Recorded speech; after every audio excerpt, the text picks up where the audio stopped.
నమస్తే welcome to Andhraprabha నేను నాగేశ్వరి ఈసారి సార్వత్రిక ఎన్నికల్లో అధికార వైసీపీ విపక్ష టీడీపీ అసెంబ్లీతో పాటు లోక్సభ స్థానాలపై దృష్టి సారించాయి. పార్లమెంట్లో ఆంధ్రప్రదేశ్ వాణిని బలంగా వినిపించేందుకు ప్రధాన పార్టీలు ఎంపీ స్థానాలపై దృష్టి సారించాయి. అంతేకాకుండా రాష్ట్రానికి కావాల్సిన నిధులు, ప్రాజెక్టులు, విద్యా సంస్థలు, పరిశ్రమలు తదితరాలు కేంద్రం నుంచి సాధించేందుకు ఎంపీల ఆవశ్యకత ఉంది. విభజనకు ముందు కాంగ్రెస్, టీడీపీలు పోటీ పడ్డాయి. రాష్ట్ర విభజన అనంతరం కాంగ్రెస్ ఊసే లేకుండా పోయింది. ఆ స్థానాన్ని వైసీపీ ఆక్రమించింది. ప్రధానంగా రాష్ట్ర విభజన అనంతరం ఆంధ్రప్రదేశ్ ఎంపీలు లోక్సభలో ప్రధాన భూమిక పోషించాయి. 2014లో జరిగిన సార్వత్రిక ఎన్నికల్లో టీడీపీ, బీజేపీ కలిసి ఎన్డీఏ కూటమిగా బరిలో నిలవగా వారికి పోటీగా వైసీపీ నిలిచింది. ఆ ఎన్నికల్లో టీడీపీకి 15, వైసీపీకి 8, బీజేపీకి 2 సీట్లు లభించాయి. ఎన్డీఏ కూటమిలో భాగంగా కేంద్రంలో 2 కీలకమైన మంత్రి పదవులు కూడా లభించాయి.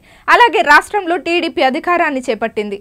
అయితే పార్లమెంట్లో కీలకమైన అంశాలకు టీడీపీతో పాటు వైసీపీ కూడా ఎన్డీఏ కూటమికి మద్దతు తెలపడం విశేషం. అయితే 2019 ఎన్నికలకు ముందే ఎన్డీఏ కూటమితో విభేదాల కారణంగా టీడీపీ బయటకు వచ్చింది. దీంతో 2019 ఎన్నికల్లో టీడీపీ, వైసీపీలు ముఖాముఖిగా తలపడ్డాయి. ఆ ఎన్నికల్లో బీజేపీ ఒంటరిగా పోటీ చేసి ఉనికిని కోల్పోయింది. వైసీపీ 22 ఎంపీ స్థానాల్లో విజయ ఢంకా మోగించింది. టీడీపీ కేవలం 3 స్థానాలలో సరిపెట్టుకుంది. అయితే కేంద్ర ప్రభుత్వం వైసీపీ సఖ్యతతో వ్యవహరించింది. కీలక సమయాల్లో ఏపీకి చెందిన వైసీపీ, టీడీపీలు బీజేపీ ప్రభుత్వానికి మద్దతు పలకడం గమనార్హం.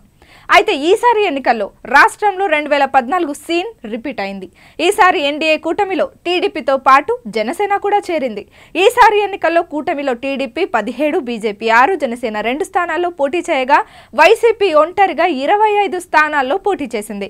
కూటమి వైసీపీ ఎంపీ స్థానాలకు బలమైన అభ్యర్థులను రంగంలోకి దింపాయి. ఇదిలా ఉండగా రాష్ట్రంలోని 25 ఎంపీ స్థానాల్లో 4 స్థానాల్లో వైసీపీ, టీడీపీ అభ్యర్థులు వరుసగా 2 సార్లు విజయం సాధించి మూడోసారి హ్యాట్రిక్ లక్ష్యంగా పోటీ పడ్డారు.